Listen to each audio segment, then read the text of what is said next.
Welcome to the life of the Messiah through the Gospel of John. Now here's Rabbi Pastor LaRue. Shalom and welcome back to our course, Life of the Messiah through the Gospel of John. This is week 5, course 5, and today we're going to be getting into the third miracle during Yeshua's ministry here. We're going to be dealing with where Yeshua will heal a disabled man at the pool of Bethesda here. We'll also be opening up today with Yohanan, or that is John 5, 1 through 24. But before we go ahead and get into this, you can go on to our website at messianicsprings.org, and if you'll go up into the left corner of the website, you'll see a link called Study Links. If you'll click there, you can find all the necessary handouts and outlines for this course. Now, getting into today's lesson, we are again at John 5, 1 through 24.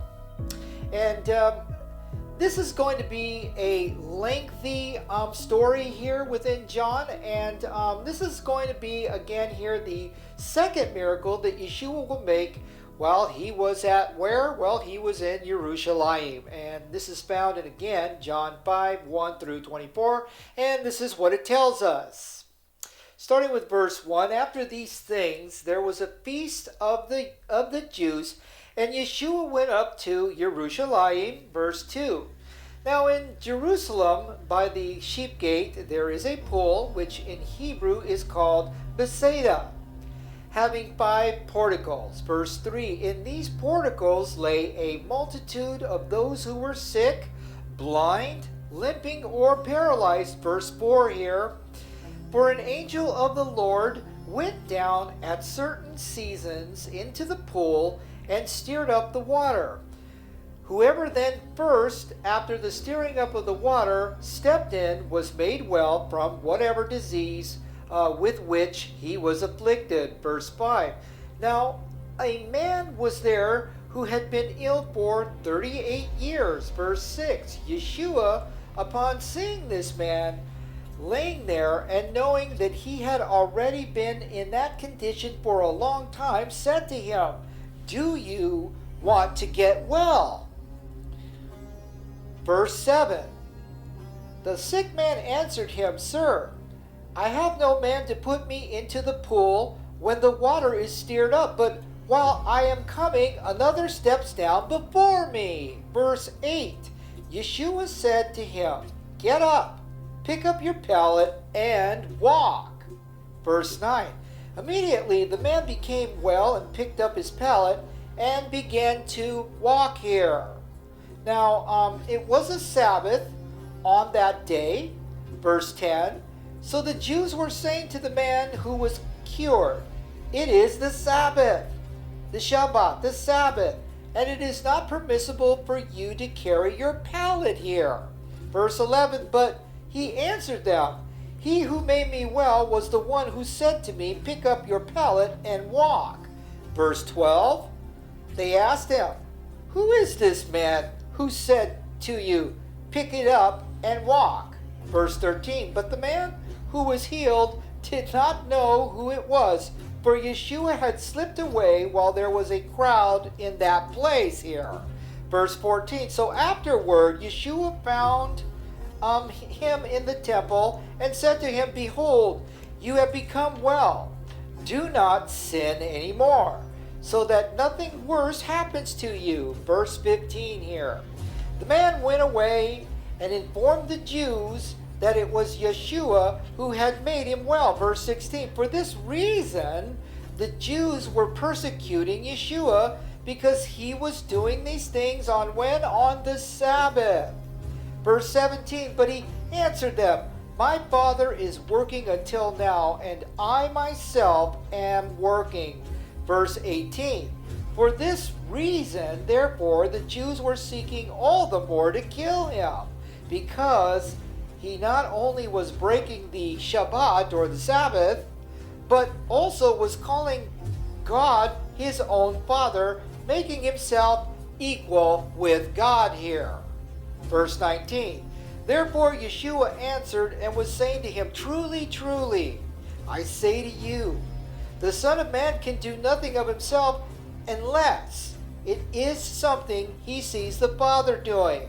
For whatever the Father does, these things the Son also does in the same way. Verse 20, for the Father loves the Son, and shows him all things that he himself is doing. And the Father will show him greater works than these, so that you will be amazed.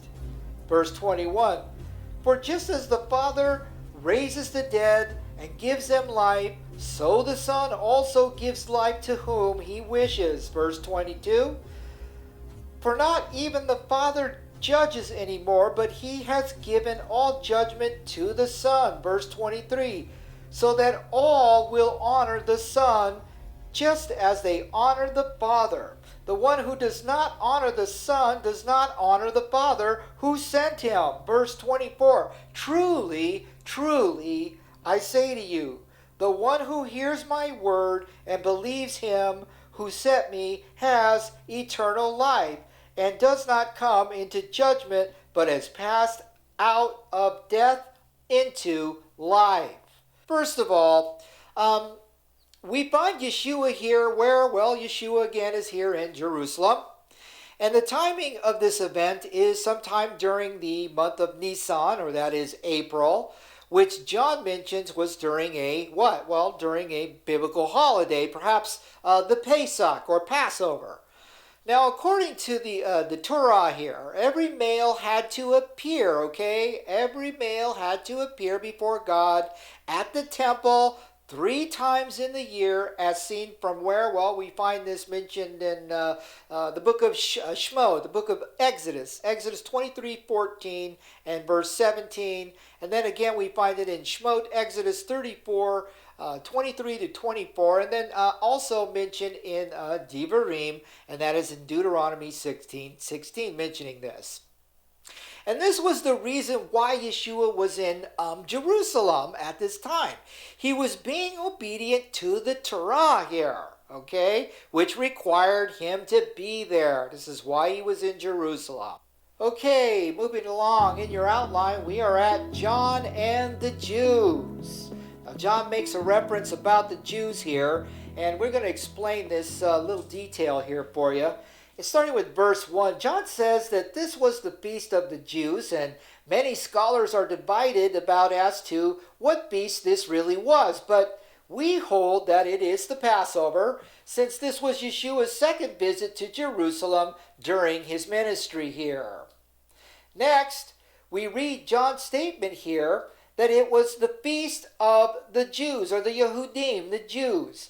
It appears here as if John himself is not Jewish, or that he is not associating himself, and he is disassociating himself with his own people's religious culture here.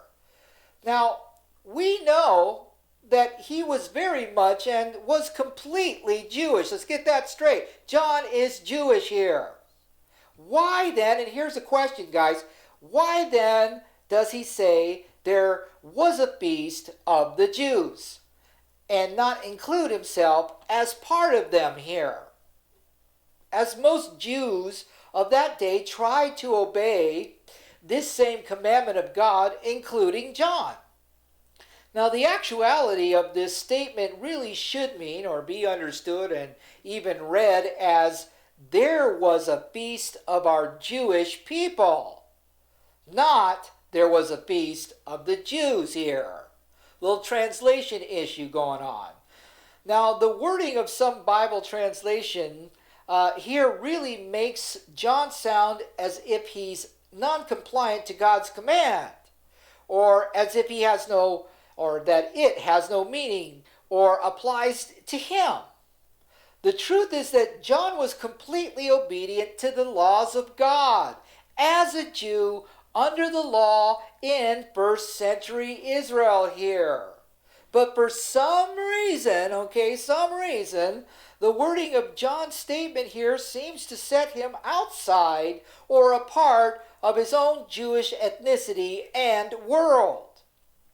And this appears to become a bit of a problem for some Jewish people, feeling that if they accept the Christian Jesus here, they immediately stop or cease being ethnically Jewish, and that is a Jewish problem today.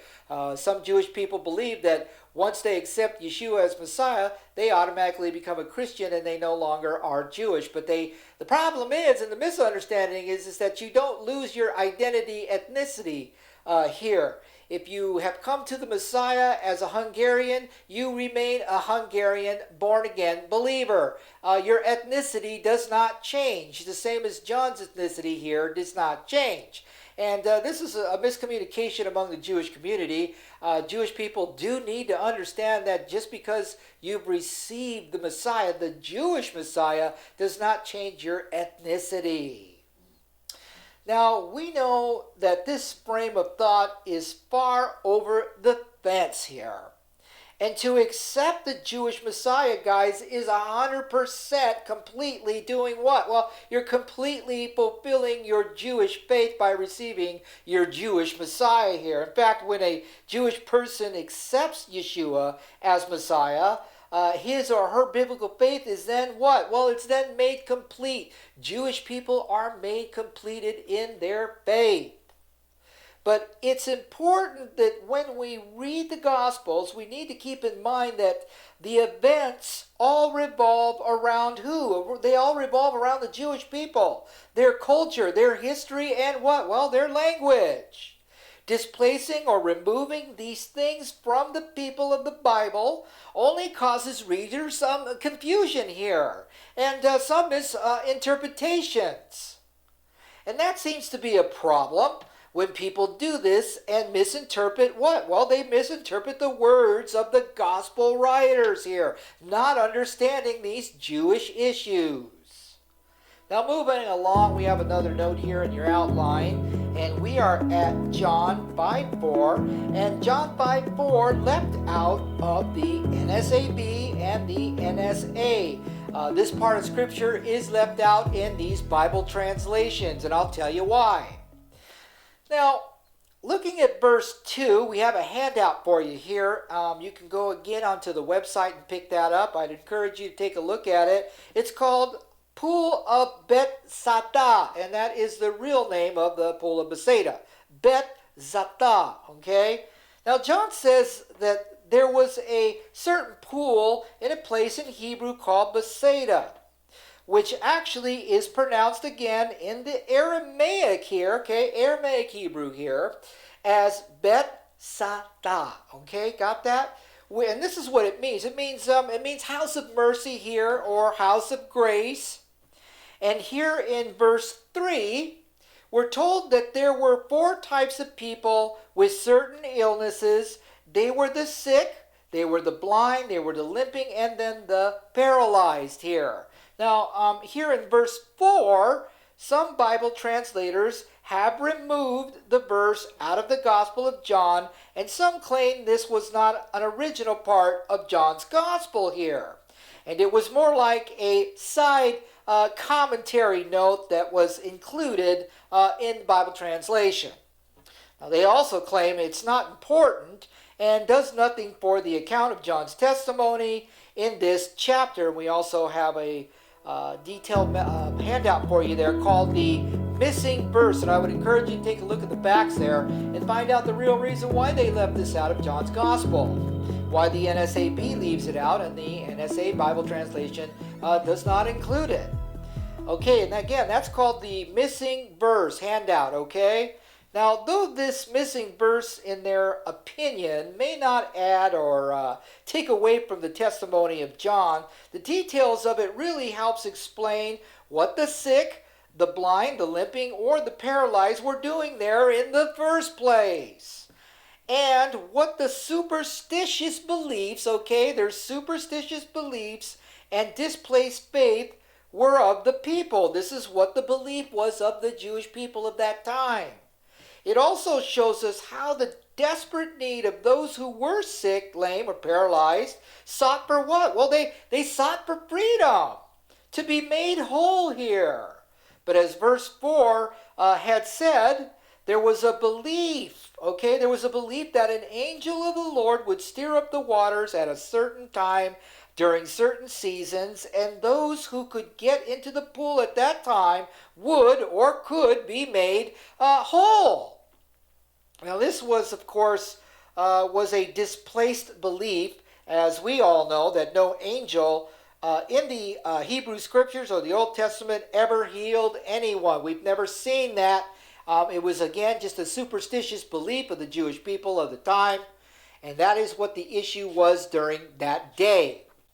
But now in verses 5 and 9, we read that on that day there's a man who struggled how many years? 38 years with being what? Well, being a quadriplegic here, who sat at the pool of Bethesda for what seems to be many years, but could not accomplish getting into what? He couldn't accomplish getting in the pool for the healing.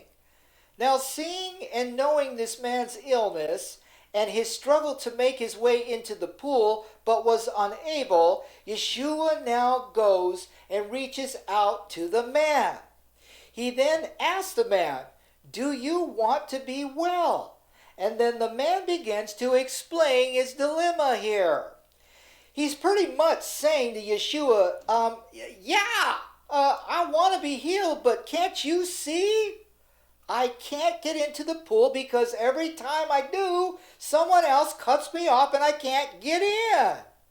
The man here is totally missing the point of Yeshua's question here. See, he thinks Yeshua is trying to help him in the pool so the angel can help him, and he's totally not realizing that Yeshua is coming to heal this man. So he's thinking that Yeshua wants to give him a boost into the pool so he can be made well. But Yeshua's command, Yeshua's command to pick up your pallet and walk surprises the man. And he immediately does what Yeshua tells him to do. As he does, he is what? Well, he's instantly healed from his illness here. Now, this miracle demonstrated to the people around the pool of Bethesda that it wasn't their displaced beliefs in an angel who could cure or heal them, but it was God's power alone through who? Through the Messiah here, that could heal his own people if they would but just only obey him and put their faith and trust in him.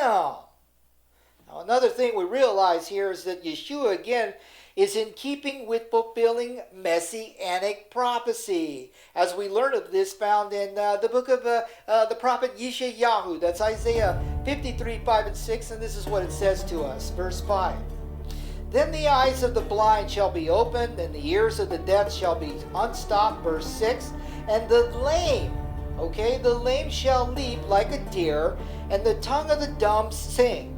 For waters shall burst forth in the wilderness and streams in the desert. And here Messiah is fulfilling once again Messianic prophecy by and also validating his messiahship here by showing the people that he is God's chosen Messiah by creating this miracle. Now, Yeshua again demonstrated to the people that God's Messiah was the answer to their need for healing and restoration.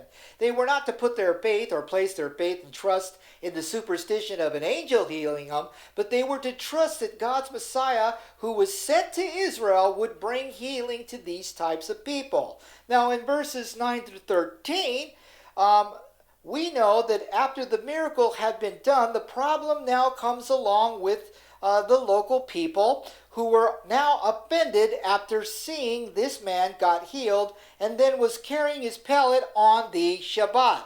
First comes the miracle, the great thing of God, but then comes a little adversity afterwards, We have a handout here for you, and this is called Things Forbidden on the Sabbath, and I definitely encourage you to check that out. This is going to tell you all about the things that you were able to do on a Sabbath versus things you shouldn't be doing at all. And I really encourage you to take a look at that. So in verses 10 here, they then tell the healed man, don't you know that walking and carrying your bed on the Shabbat or the Sabbath day is not permissible here? What do you think you're doing? Actually, the Torah itself says nothing in regards to walking with your bed on a holiday Sabbath.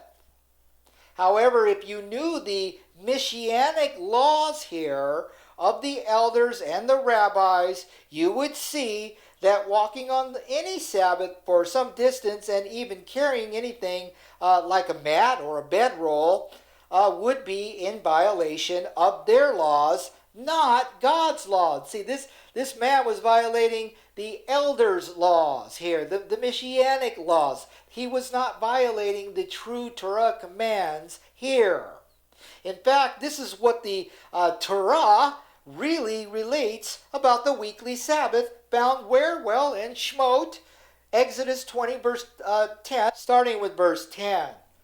But the seventh day is the Shabbat of Adonai, the Lord your God, and on it you shall not do any work, you or your son or your daughter, your male slave or your female slave, or your cattle, for your resident who stays with you. And then in Leviticus 23:3 we read in verse 3, for 6 days work may be done, but on the seventh day there is a Shabbat or a Sabbath of complete rest, a holy convocation.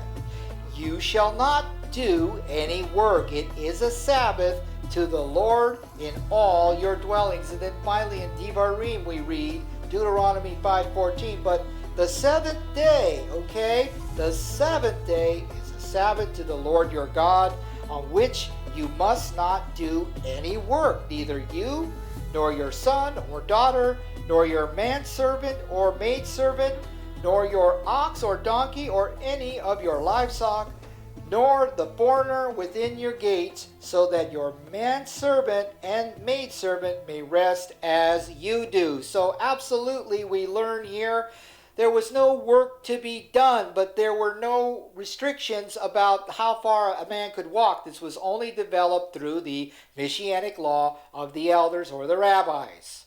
Now, the Torah mentions that the Shabbat here, the Sabbath is the fourth commandment of God, and it states and is clear that no work is to be done.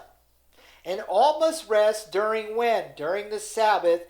If anyone had disobeyed and violated this law of the Sabbath, they would suffer what? Well, they would definitely suffer capital punishment here. They'd be put to death. But did the Torah mention or spell out what is considered work or labor during the Sabbath? Well, in Shemot, in Exodus 35, 2-3, we learn this as it says, starting with verse 2. For 6 days work may be done, but on the Sabbath day you shall have a holy convocation, a Sabbath of complete rest to Adonai the Lord. Whoever does any work on it shall be put to death. Capital punishment here. Verse 3, you shall not, and here's the details of what you should not do during a Sabbath. Verse 3, you shall not kindle a fire in any of your dwellings on the Shabbat day. And in Shemot, in Exodus 16:29 we read, see, the Lord has given you the Shabbat, the Sabbath. For that reason he gives you bread for 2 days on the 6th day. Remain everyone in his place. No one is to leave his place on when? On the 7th day. Verse 30, so the people rested on the 7th day. And then again we read in Numbers, Numbers 15:32, 36. Starting with verse 32, this is what it tells us. Now while the sons of Israel were in the wilderness, they found a man gathering wood on the Shabbat day. Verse 33.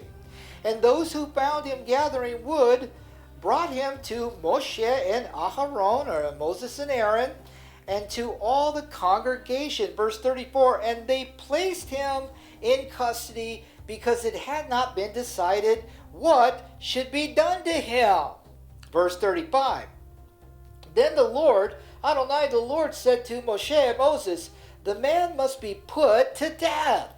All the congregation shall stone him with stones outside the camp. Verse 36. So all the congregation brought him outside the camp and stoned him to death with stones, just as the Lord had commanded Moshe. So now, this is what we learn here from what the Torah said. Starting in your outline, this is point A. And the first thing that we learned from the Torah concerning what was to be done on the Shabbat was A again. No cooking by either baking or boiling on the Sabbath. Okay, we find that again in Exodus 16:23. Moving along to point B. Another thing you couldn't do on the Shabbat was remain, and the thing that you should do is remain in your dwellings on the Shabbat. You were not to go out. You were to remain there. And this is Shmot. This is Exodus 16:29. And then the final thing here we find in point C was no work on the Sabbath, such as making a fire or gathering wood for the fire, was to be done here. Okay, so we find this in Bamidbar. We find this in Numbers 15:32. And these are the things that you were not to do during a Shabbat here.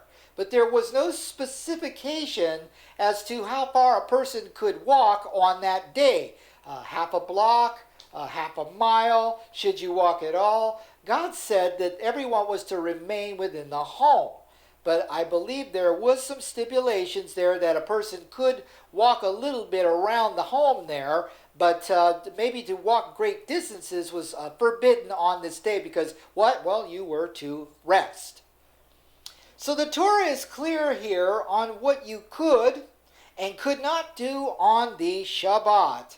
And this Shabbat was also during a feast time, okay? Which it too is a Sabbath. You know, all the feasts in Leviticus 23 are all Sabbaths. Anytime there's a biblical holiday like Passover, Feast of Tabernacles, Feast of Trumpets, on these days you were to rest. And these themselves are called Sabbaths, okay?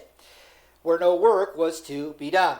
Okay, but the regular Sabbath restricted the people from leaving their homes on the Sabbath.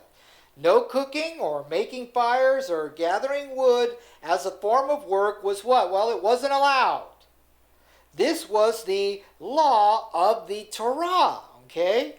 And since this was during a holiday Sabbath, you could be near the temple areas without breaking the Sabbath. See, when you were required to be at the temple and it was a holiday Sabbath, it was acceptable for you to be able to walk and get around to get to the temple because you were commanded by God to be there. And so we learned that this Sabbath holiday where this man's picking up his bed was perfectly fine underneath the Torah law. But the elders' law, which is the rabbinic law here, said something else. And this is why they got offended that the man was carrying his pallet. But if we look closely, okay, if we look closely at what the people are accusing the man for carrying his bed on a regular Sabbath meant, it shows two things starting in your outline with point 1. This is the first thing.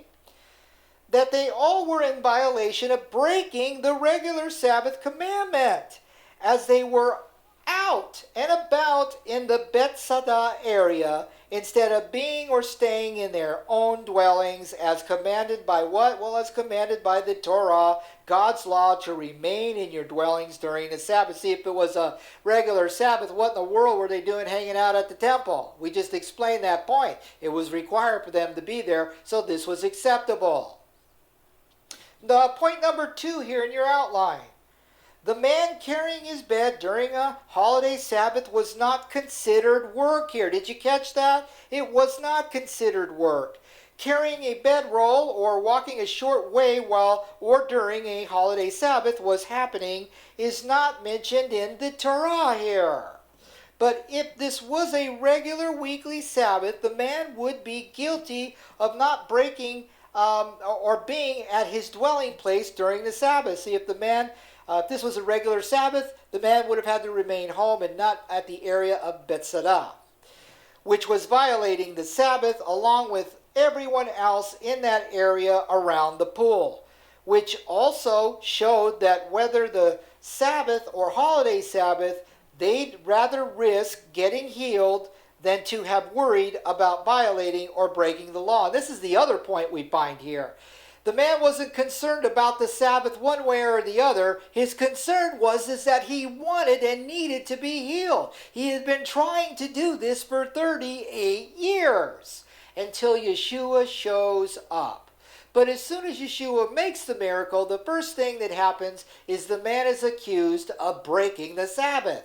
He's not accused of breaking the law of the Torah Sabbath. He's accused of breaking the law of the Pharisees and the elders and the Messianic laws here. They are the rules and laws made of the elders, not from the Torah here. And since this was a holiday Sabbath and you had to be near the temple, this was perfectly acceptable. So they got their facts wrong here.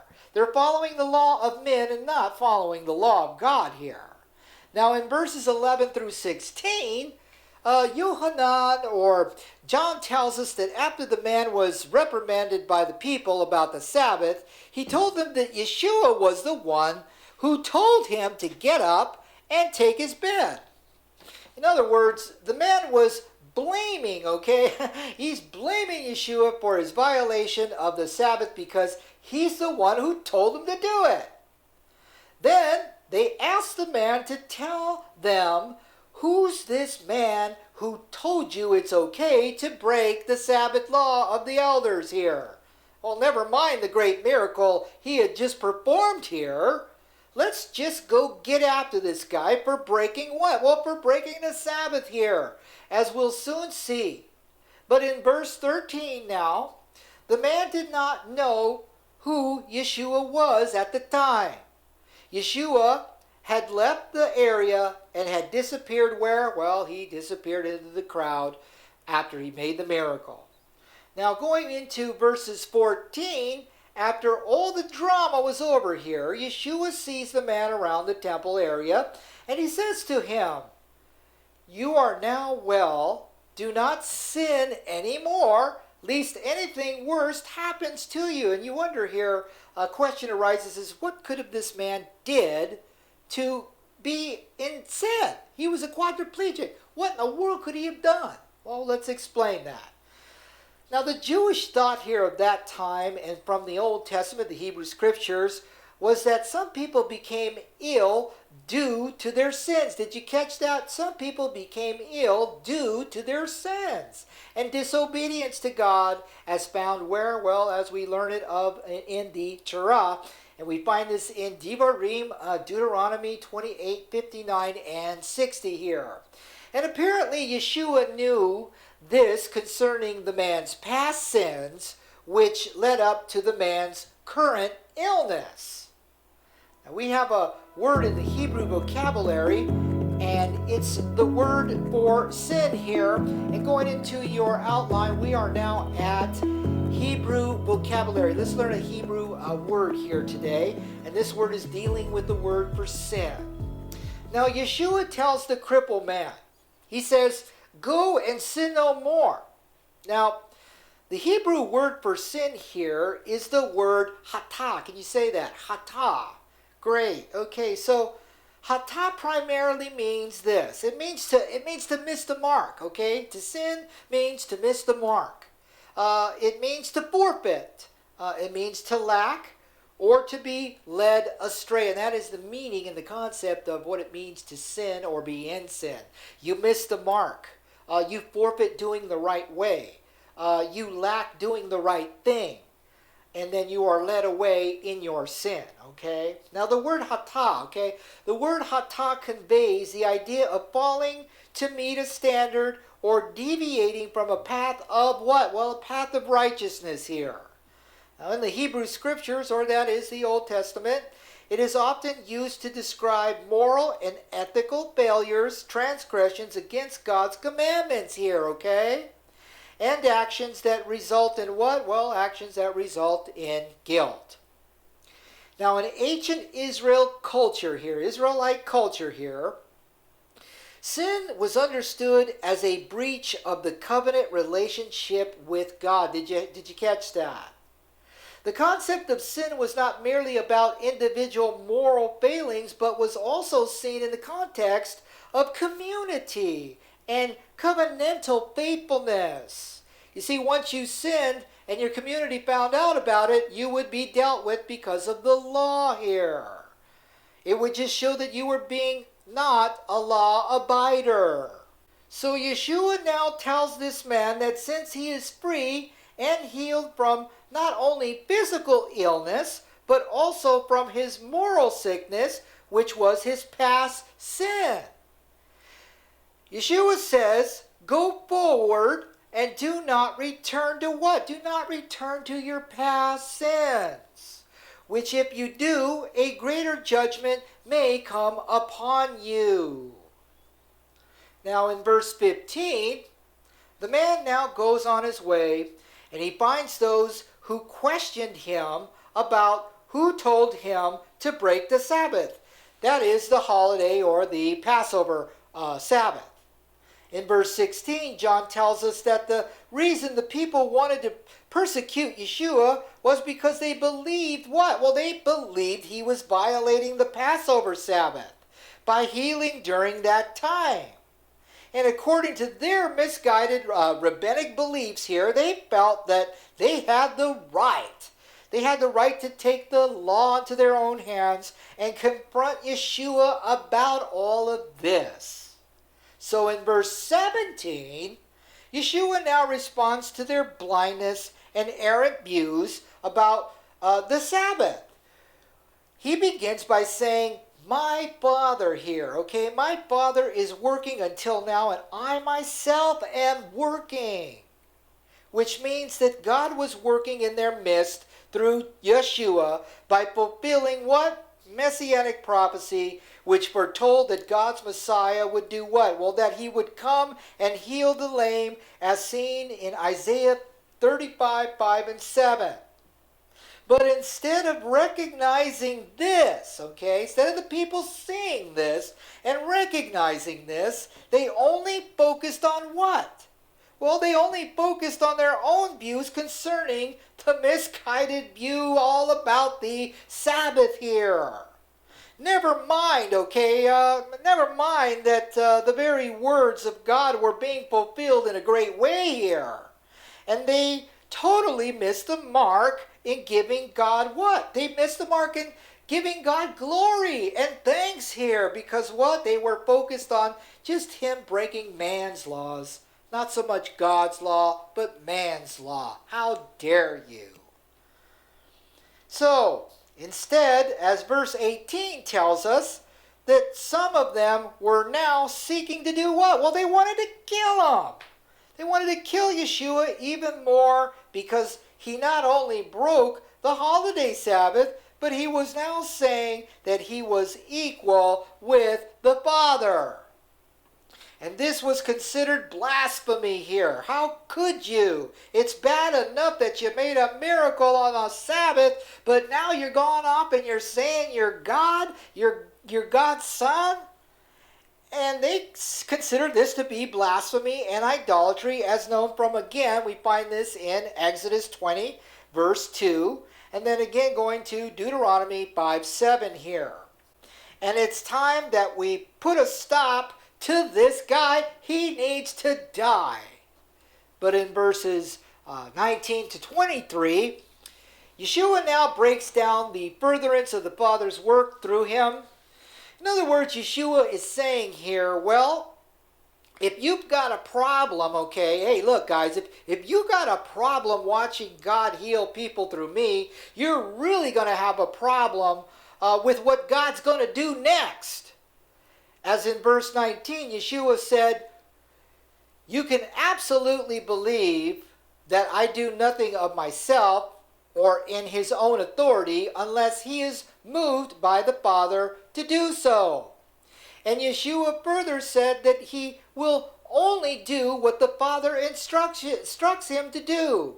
So what he was saying there is that he wasn't there to do what he felt like doing. He was there to fulfill Messianic prophecy and the will of God through those Messianic prophecy. He wasn't there to do as he pleased.